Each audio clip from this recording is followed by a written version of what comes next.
Good morning, শুভ সকাল বন্ধুরা। তোমরা সবাই কেমন আছো? আশা করি সবাই অনেক অনেক ভালো আছো, আর আমিও ভালো আছি। তো বন্ধুরা, এখন সকাল হচ্ছে 7:30 মতন বাজে। আর বাইরের ওয়েদারটা তোমরা তো দেখে তো বুঝতে পারছো, বাইরের দিকটা প্রচণ্ড পরিমাণে তো সকাল থেকে বৃষ্টি হচ্ছে, মানে এই 2-3 দিন ধরে তো একদম বৃষ্টি আর বৃষ্টি শুধু। তো এখন চলে আসলাম আমি রান্নাঘরে, আর এই দেখো বসিয়ে দিয়েছি জল। তো ওষুধ নিয়ে নিলাম থাইরয়েডের, আর এখন জল নিয়ে নিচ্ছি। আমি আবার এই ওষুধটা উষ্ণ গরম জলে খাই। তো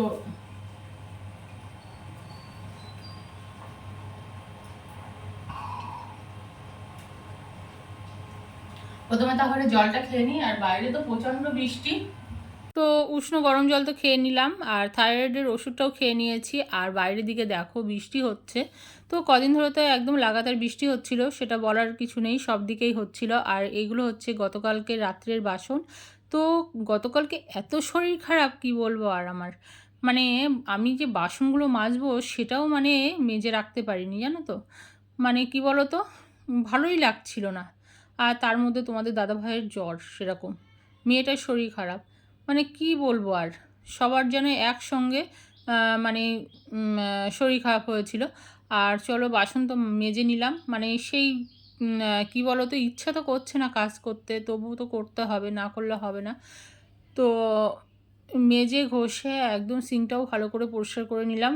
আর নিয়ে সকালে চা বসিয়ে দিয়েছি, আর চায়ের মধ্যে আদা আর দিয়েছি কি বলো তো, ওই যে গোলমরিচ আর হচ্ছে লবঙ্গ, সব কিছু দিয়ে ভালো করে ফুটিয়ে নিয়েছিলাম। আর তাল মিশ্রও দিয়েছিলাম। আর গলা টলা মানে প্রচুর পরিমাণে ব্যথা হয়েছিল, জানো না। তো চা বানানো হয়ে গেছে, চাটা ছেঁকে নিলাম, তোমাদের দাদাভাই আমি যেহেতু খাবো। আর সকালবেলা তৈরি হচ্ছে কি বলো তো, রুটি আর আলু, পটল আর পেঁয়াজ দিয়ে ভাজা। আর একদিকে রুটি তৈরি করছি, আর একদিকে কিন্তু ছেঁকছি, বুঝেছো। তো কি বলো তো, শরীরটা খারাপ থাকলে না কিছুই ভালো লাগে না। তো এটা সবার ক্ষেত্রে হয়। তো আমাদের তো কাজ করতেই হবে, না করলে তো হবে না। তো কি বলো তো, রুটি টুটি তো একদম বেলে নেওয়া হয়ে গিয়েছিল। আর এখন ভালো করে ছেঁকে নিচ্ছি।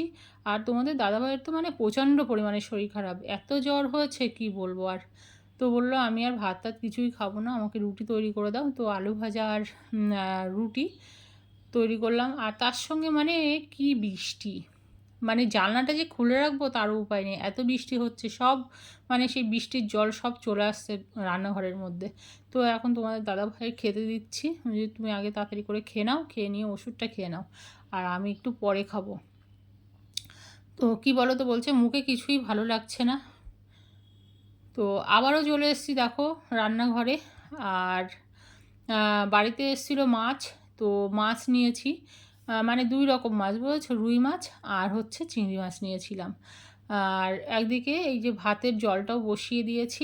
আর আমি একদম মিউট করে দিতে বাধ্য হলাম, এই জন্য পাশেই মাইকের আওয়াজ হচ্ছিল। তো যদি কপিরাইট এসে যায়, তো তার জন্যই আমি একদম আওয়াজটা কমিয়ে দিয়েছিলাম। আর এই দেখো মাছ ঢেলে নিলাম। আর রুই মাছটা তো কেটে দিয়েছিল, চিংড়ি মাছটা আর কেটে দেয়নি, তো চিংড়ি মাছটা আমাকে কেটে নিতে হয়েছে। আর মাছগুলো ভালো করে ধুয়ে নিয়েছি। আর এই দেখো কিছু সবজিও নিয়েছি, মানে আমাদের বাড়ির নিচেই আসে, বুঝেছো, সবজি। তো এই সবজি নিলাম, সবজিও ছিল না খুব একটা। আর এখন আলু আর পটল দিয়ে কি বলো তো মাছের ঝোল করব। মানে একটু ওই গামাখা বাঁকা করে ঝোল করব। তো পটলগুলোকে প্রথমে ছাড়িয়ে নিচ্ছি, পটলগুলো অবশ্য আজকে নিইনি, এটা তোমাদের দাদাভাই এনেছিল 2-3 দিন আগে। তো কী বলো তো, ঘরে থেকে থেকে না সব শুকনো হয়ে যাচ্ছে, ফ্রিজটাও যে কী হয়েছে কি বলো তো, যাই রাখছি না কেন পুরো একদম বরফ জমে যাচ্ছে, তো ফ্রিজেও রাখতে পারছি না কোনো জিনিসপত্র। তো আলু আর পটলটা কেটে নিলাম। আর হচ্ছে এই যে চাল কুমড়ো, তো চাল কুমড়ো দিয়ে চিংড়ি মাছ হবে। তো চাল কুমড়োটাও এই যে কেটে কুটে নিলাম, প্রথমে ছাড়িয়ে নিলাম আর এখন কুচি কুচি করে কেটে নিচ্ছি। তো চলো এই যে কেটে নিলাম, আর সব সবজি কাটা হয়ে গিয়েছে। আর এই দেখো আলুতে কেমন নোংরা দেখেছো, প্রচণ্ড নোংরা। আর এইদিকে চিংড়ি মাছগুলো কেটে নিচ্ছি। আর আজকে না অতটা সময় নেই যে ওই চিংড়ির পাগুলো কেটে বাদ দেবো। তো কি বলো তো, সময় ছিল না বলে আর দিইনি, ওইভাবেই রান্না করে নিয়েছিলাম। আর চাল জলটাও দিয়ে দিলাম হাঁড়ির মধ্যে, জলটা গরম হয়ে গিয়েছিল। আর একদিকে তো তেল বসিয়ে দিয়েছি আর এই মাছগুলোই নুন আর হলুদ মাখিয়ে নিচ্ছি। তো এখন চলো মাছটাকে প্রথমে ভেজে নিই। আর একটা কড়াও বসিয়ে দিয়েছি, মানে অনেকটা বেলা হয়ে গিয়েছে তো, প্রায় যখন আমি রান্নাঘরে এসেছি 12:30 মতন বাজে। আর ওই দিকের কড়াতে দেখো জিরে গুঁড়ো, ধনে গুঁড়ো, হলুদ, নুন সব কিছু দিয়ে দিয়ে আর এখন ওই যে চাল কুমড়োটাও তুলে দিলাম, দিয়ে একটু নাড়াচাড়া করে দিচ্ছি। মানে ছোট কড়া তো এক কড়া হয়ে গিয়েছে, নাড়াচাড়া করতেও খুব সমস্যা হচ্ছিলো। আর এদিকে দেখো মাছটা এক পিঠ ভাজা হয়ে গিয়েছে আর এখন উল্টে পাল্টে দিচ্ছি। তো চলো মাছগুলো প্রথমে ভেজে নিই।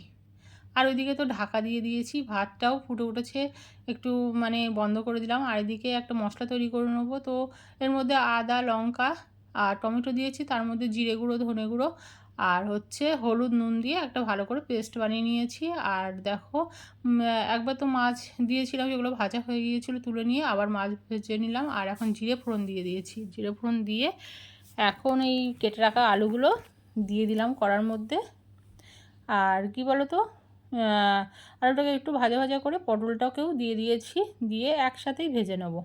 আর টমেটো দিয়েছিলাম কটা, বুঝেছো, মানে এই ছোট্ট বাটিটাই ধরছিল না বলে এমনিই দিয়ে দিয়েছিলাম। আর এখন দিয়ে দিচ্ছি নুন আর দেব এখানে কি বলো তো হলুদ গুঁড়ো। তো নুন আর হলুদ দিয়ে এখন ভালো করে একটু ভাজা ভাজা করে নেবো, আর ঢাকা দিয়েই ভাজবো। তো তোমরা তো জানো যারা ভিডিও দেখো আমার, আমি ঢাকা দিয়েই কিন্তু ভাজাভুজি করি। আর এই মশলাটা দিয়ে দিলাম, এখন এই পেস্ট করেছিলাম যেটা, সেটা দিয়ে দিয়েছি, দিয়ে এখন ভালো করে কষিয়ে নেবো যাতে কাঁচা গন্ধ না বেরোয়। আর বাটি ধোয়াটাও দিয়ে দিলাম, বাটি ধোয়া জলটা দিয়ে ভালো করে একটু নাড়াচাড়া করে ঢাকা দিয়ে দেবো আবারও। তো এদিকে তো ঢাকা দিয়ে দিয়েছে আর ওইদিকে মোটামুটি কী বলো তো কুমড়োটা হয়ে এসছে। আর এখন একটু ঢাকাটা খুলে নাড়াচাড়া করে দিচ্ছি আর আবারও ঢেকে দিয়েছি। আর হচ্ছে রান্না করতে করতে জানো তো তেল চারিদিকে ছিটে এসেছিলো, তো এখন মুছে নিলাম। আর এদিকে দেখো তরকারিটাও কষানো হয়ে গিয়েছে, জল দিয়ে দিচ্ছি পরিমাণ মতন, দিয়ে ঢাকা দিয়ে মানে কিছুক্ষণ সেদ্ধ করে নিলেই হয়ে যাবে। আর একটু জলটা ফুটে উঠেছিলো আর এখন মাছগুলো দিয়ে দিলাম। আর এদিকে মোটামুটি কিন্তু মাছের ঝোলটা হয়ে গিয়েছে আর ওইদিকে তরকারিটাও হয়ে গিয়েছে, ভাতটাও নামিয়ে নিয়েছি। আর দেখো চচ্চড়িটা হয়ে গিয়েছে, মানে এই কুমড়ো চচ্চড়িটা চিংড়ি মাছ দিয়ে সেটা হয়ে গিয়েছে আর এখন নামিয়ে নিচ্ছি। আর এদিকে মাছের ঝোলটাও নামিয়ে নিলাম। তো দেখো কত সুন্দর হয়েছে, মানে দারুণ কিন্তু হয়েছে জানো তো। আর ওই যে চাল কুমড়োর উপর দিয়ে না একটু ভাজা মশলা দিয়ে দিয়েছিলাম, ভাজা মশলা মানে বাড়িতে বানিয়েছিলাম সেটা দিয়ে দিয়েছিলাম। তো দেখো এখন তো রান্না বান্না আমার পুরো কমপ্লিট হয়ে গেছে। আর হচ্ছে যাব স্নান করতে। আর স্নান করতে তো যাব বন্ধুরা, তার আগে তো অনেক কাজ পড়ে রয়েছে, মানে স্নান করার পরেও প্রচুর কাজ রয়েছে। পুজো টুজো কিন্তু কিছুই দেওয়া হয়নি, মেয়েকে বলছিলাম তুই কি পুজোটা দিবি, বাসন টাসন সব কিছু মাজা ঘষা আছে। তো বলছে আচ্ছা মা ঠিক আছে আমি পুজো দিয়ে দেবো খুনে। ও কী বলো তো পিড়েতে রঙ করছিলো বুঝেছো। আর এই দেখো রান্নাবান্না তো হয়ে গিয়েছে, কতটা বাসন দেখেছো। আর এই যে সাদা অংশ যেটা দেখছো এটা কিন্তু আজকেই রং হয়েছে, ওটা কিন্তু আমিই করেছি রংটা। আর কাঁচা আছে যে, মানে কি বলো তো কীভাবে যে এই বাসনগুলো মাজবো এখানে বুঝতে পারছি না, যদি আবার জলটা লেগে রংটা আবার নষ্ট হয়ে যায়। তো চলো বন্ধুরা, তো বলছিলাম স্নান করতে যাব। আর প্রচণ্ড তো বৃষ্টি, ঝমঝমিয়ে বৃষ্টি যেরকম হচ্ছে, আর সেরকম মানে কি বলবো, আর কিছুই ভাল লাগছে না। আর ওই যে স্ট্যান্ডটাও খারাপ হয়ে গিয়েছে, যে স্ট্যান্ডের উপরে এই ফোনটা রাখবো, তো সাহস করে উঠতে পারছিলাম না। ওই যে ওভেনের পাশে যে ওই দেখো কৌটো রয়েছে, রঙের কৌটো, আর এমনি একটা কৌটো রয়েছে, ওই কৌটোটা কিন্তু এখন আমি স্ট্যান্ড হিসেবে ব্যবহার করছি। কেননা স্ট্যান্ডে না ওই ফোনটা রাখলে বারবার সরে আসছে বুঝেছো, যদি একবার পড়ে যায় একদম যাবে নষ্ট হয়ে, তাহলে আমি আর ভিডিওই বানাতে পারবো না। তো খুব ভয়ে ভয়ে কী বলো তো এই ভিডিওগুলো বানাতে হচ্ছিলো। তো স্ট্যান্ড আমি আর ব্যবহারই করছি না, একদিন তো সরেই গিয়েছিলো জানো না। তো চলো এতে কিন্তু আমার বেশ ভালো সুবিধা হচ্ছে জানো তো, বেশ এখানে নড়ছেও না চড়ছেও না, আর একদম হচ্ছে কী বলো তো আমি ভালো করে ভিডিও বানাতে পারছি একদম, বুঝেছো। তো চলো বেশি আর বক বক করবো না, এখন হচ্ছে স্নান করতে যাব। আর ওই যে রঙটা করেছি বললাম, ওটা কিন্তু তোমার দাদাভাই করে দিত, যেহেতু শরীরটা খারাপ বলে আর করতে পারলো না। তো এই বাড়ির টুকিনাকি ছোটোখাটো কাজ কিন্তু তোমাদের দাদাভাই করে দেয় জানো তো। আর এই দেখো সন্ধেবেলা, আর এখন হচ্ছে চলে আসলাম আবারও রান্না করে, আর এখন 7:30 মতন বাজে। আর বসিয়ে দিয়েছি চা আদা দিয়ে, আর এদিকে বাদাম ভাজছি। তোমাদের দাদাভাই বললো একটু বাদাম ভাজা দিয়ে মুড়ি খাবো, তো বাদামটা ভাজা হয়ে গিয়েছে আর মুড়িও নিয়ে নিয়েছি। আর বাদাম ভাজা ওই যে সর্ষের তেল দিয়ে ভেজেছিলাম আর একটু নুন দিয়ে ভেজেছিলাম, বুঝেছো? তো বেশ কিন্তু ভালো লাগে। আর চাটাও ছেঁকে নিয়েছি, আর মেয়ের জন্য কটা রেখে দিলাম, ও খাবে। ও অবশ্য বাড়িতে নেই। তো ভিডিওটি তোমাদের কেমন লাগলো? ভালো লাগলে অবশ্যই লাইক কমেন্ট শেয়ার করো। তোমরা ভালো থেকো, সুস্থ থেকো, ধন্যবাদ।